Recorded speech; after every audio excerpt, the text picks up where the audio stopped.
네, 대운TV 애청자 여러분 반갑습니다. 윤석열 검찰총장의 차기 대선주자 지지율 상승 동력이 된 그 발언이 있습니다. 퇴임 후에 우리 사회와 국가를 위한 봉사를 하겠다. 이 발언이 사실은 대선과 무관하다는 해석이 나와서 보수 우파 진영이 당혹스러워하고 있습니다. 자, 이와 별개로 대운TV 취재 결과 윤 총장이 정치를 하는 상황이 오지 않기를 내심 바라고 있다는 측근의 전언까지 나왔습니다. 이렇게 되면 보수 우파 진영의 기대를 한몸에 받고 있던 윤 총장이 정치인으로서의 변신을 포기할 수 있다는 이런 분석이 가능해지는데요. 자, 윤 총장의 권력 의지가 시험대에 오를 전망입니다. 김대현의 뉴스브리핑, 오늘은 윤석열의 대선 도전 가능성을 정밀 진단해 보도록 하겠습니다. 자, 우선 중앙일보 보도에 따르면 지난 10월 29일 윤 총장은 대전 고검과 지검을 방문했는데요. 이 자리에서 검사들과 사석에서 만났습니다. 자, 그리고 윤 총장의 발언을 전원으로 중앙일보가 보도를 했는데, 퇴임 후 2년 동안 변호사 개업을 못한다. 국정감사장에서 백수가 돼 강아지 3마리를 보면서 지낼 것이란 이야기를 어떻게 하느냐, 이런 속내를 털어놨다는 겁니다. 자, 이보다 일주일 전인 지난 10월 22일 윤 총장은 국회에서 열린 대검찰청 국감장에서 퇴임 이후 우리 사회와 국민을 위해 어떻게 봉사할지 그런 방법을 천천히 생각해 보겠다고 말한 바 있습니다. 야당 국회의원의 질문을 받고 답한 내용이었는데, 자, 이를 두고 당시에 정치권에서는 윤 총장이 곧 정치를 하겠다, 이런 사인으로 해석을 했고 차기 대선 지지율 1위에 오르는 그런 토대가 됐습니다. 실제 윤 총장의 속내는 그 변호사 개업, 백수, 강아지 3마리의 방점이 찍혀 있다는 점에서 정치를 할 이른바 권력 의지가 좀 약한 것이 아닌가, 그 약한 점을 좀 드러낸 것이 아닌가, 이런 해석이 나오면서 우파 진영이 지금 충격을 받고 있습니다. 자, 윤 총장이 50이 넘은 나이에 결혼을 했고 현재는 강아지 종류 중에 비송 2마리 그리고 진돗개 1마리를 키우고 있는 것으로 알려져 있습니다. 또 대한변호사협회 규정이 있습니다. 검찰총장을 그만두고 나면 2년간 변호사 등록과 개업이 불가능하다고 합니다. 과거 김진태 전 검찰총장도 퇴임 후 2년이 지나서야 변호사협회로부터 변호사 개업 신고가 수리된 바 있습니다. 자, 정치권 등에서는 윤 총장의 국민봉사 발언을 정치 참여 의사로 해석했으나, 자, 윤 총장이 편한 자리에서 털어놓은 이야기는 사뭇 달랐다는 겁니다. 당시 이 자리에 동석했던 한 검사는 국감 발언이 정치하겠다는 뜻이 아니라는 취지로 윤 총장이 말했다, 이렇게 전했는데요. 사실 공직자가 퇴임 후에 무엇을 할 것이냐, 이런 질문을 받으면 의례적으로 사회와 국가에 봉사하겠다, 이런 모범 답안을 제시하게 마련입니다. 유독 윤 총장의 발언은 의례적으로 받아들여지지 않고 정치적 참여로 해석이 됐고요. 그게 눈덩이처럼 불어난 것이 지금의 윤석열 현상으로 나타나고 있습니다. 자, 법조계에서는 오늘 열리는 윤 총장 징계위원회 2차 심의에서 징계를 확정 지을 것이라는 분석이 지배적입니다. 총 6개의 징계 청구 사유 가운데 정치적 중립 손상 등을 이유로 정직 결정이 내려질 가능성이 높게 지금 점쳐지고 있는 상황입니다. 그동안 논란이 됐던 판사 사찰 문건 관련 이런 것들은 사실 중징계를 내릴 수 있는 그런 사안은 아니지 않느냐, 이런 의견들이 상당히 좀 있습니다.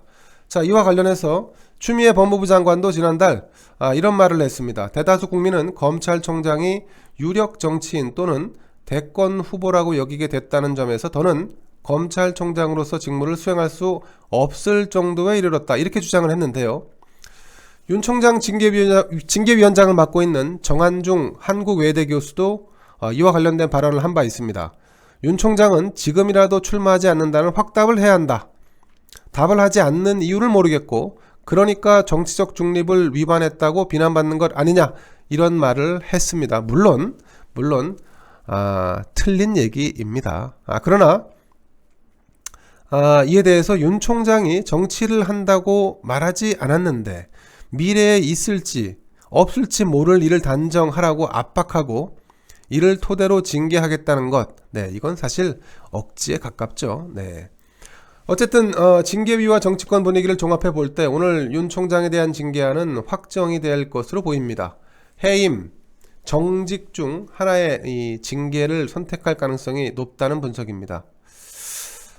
여러분, 윤 총장이 정치를 할지 말지 사실 이 가부 입장을 표명하는 게 요즘 참 쉽지 않아 보입니다. 향후 정치를 할 수 있다는 입장을 밝힐 경우에는 현 공직 신분을 유지하는 게 사실 어렵죠. 반대로 정치를 하지 않겠다고 선언할 경우에는 국민적 지지가 높은 상황에 찬물을 끼얹는 셈이 돼 상당히 부담스러울 수밖에 없습니다. 자, 이와 별도로 윤 총장 지근거리에 있는 측근들 입에서 향후 정치를 하게 되는 상황이 오지 않았으면 좋겠다, 이런 얘기가 나오고 있습니다. 자, 가급적 정치를 하지 않겠다는 게 기본적으로 윤 총장의 생각이다, 이렇게 읽혀지는 대목인데, 자, 이 경우도 마찬가지로 이 정치를 하겠다라고 하는 그 권력 의지가 상당히 약한 것 아니냐, 이런 자세로 과연 대선 레이스를 완주할 수 있겠느냐, 이런 의문이 제기되고 있습니다. 일부 정치권 인사들은 우파 진영의 대선 주자가 딱히 없어서 등 떠밀리듯 정치에 나선다면 낭패를 볼 수 있다면서 만약 권력 의지가 없다면 하루라도 빨리 불출마 의사를 밝히는 게 현명하다, 이런 지적도 나옵니다. 윤 총장은 문재인 정권에서 내쳐지게 된 이 불합리한 처우에 맞설 수밖에 없죠. 한편으로 보면 그렇습니다. 자, 그러는 와중에 국민을 우군으로 확보한 측면이 강합니다. 자, 그래서 차기 대선 주자로 각광을 받고 있는 겁니다. 자, 하지만 또 한 가지 우리가 좀 주목해 볼 만한 대목이 있는데요. 윤 총장이 이번 사안을 대하면서 그 태도와 자세에 대한 그런 면모를 좀 주목할 필요가 있다는 지적도 나옵니다. 자, 윤 총장과 측근들이 지금 법률 문구를 갖고 현 정권 추미애 장관과 맞서는 모양새인데, 자, 윤 총장은 그동안 어땠습니까? 선이 굵은 스타일, 소소한 것에 연연해하지 않는 타입으로 묘사돼 왔습니다. 하지만 이번 사안을 거치는 와중에 그 윤 총장이 추미애 장관과의 대결 구도, 충돌 구도에서 충돌 국면에서 법률 문구에 천착해서 이 싸움을 벌이는 이런 모습이 그 기존의 윤석열을 바라보던 시각과는 조금 차이가 난다, 이런 시각도 사실은 없지 않아 있습니다. 자, 어쨌든 윤석열은 여론조사 기관을 상대로 이미 2차례에 걸쳐서 대선주자 선호도 조사에서 자신의 이름을 빼달라고 공언한 바 있습니다. 일종의 퇴로를 열어둔 셈인데요. 여론조사상 고점을 찍은 상황에서 윤석열의 권력 의지가 이처럼 약하다는 사실이 알려지게 되고 여기에 징계까지 확정이 되고 또 행정소송이 이어질 경우에 지금 윤석열의 어떤 지지율 거품이랄까요? 조금 빠질 수밖에 없을 것 같습니다.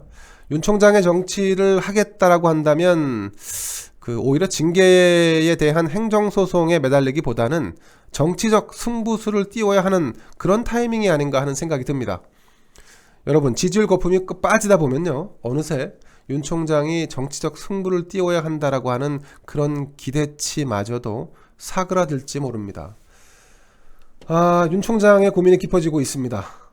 윤석열에 대한 기대를 우파 진영이 이대로 계속 유지할지, 아니면 그 기대를 남겨둔 채 우파가 새로운 대안을 찾아 나서야 할지, 지금 굉장히 중차대한 그런 시기를 맞고 있다.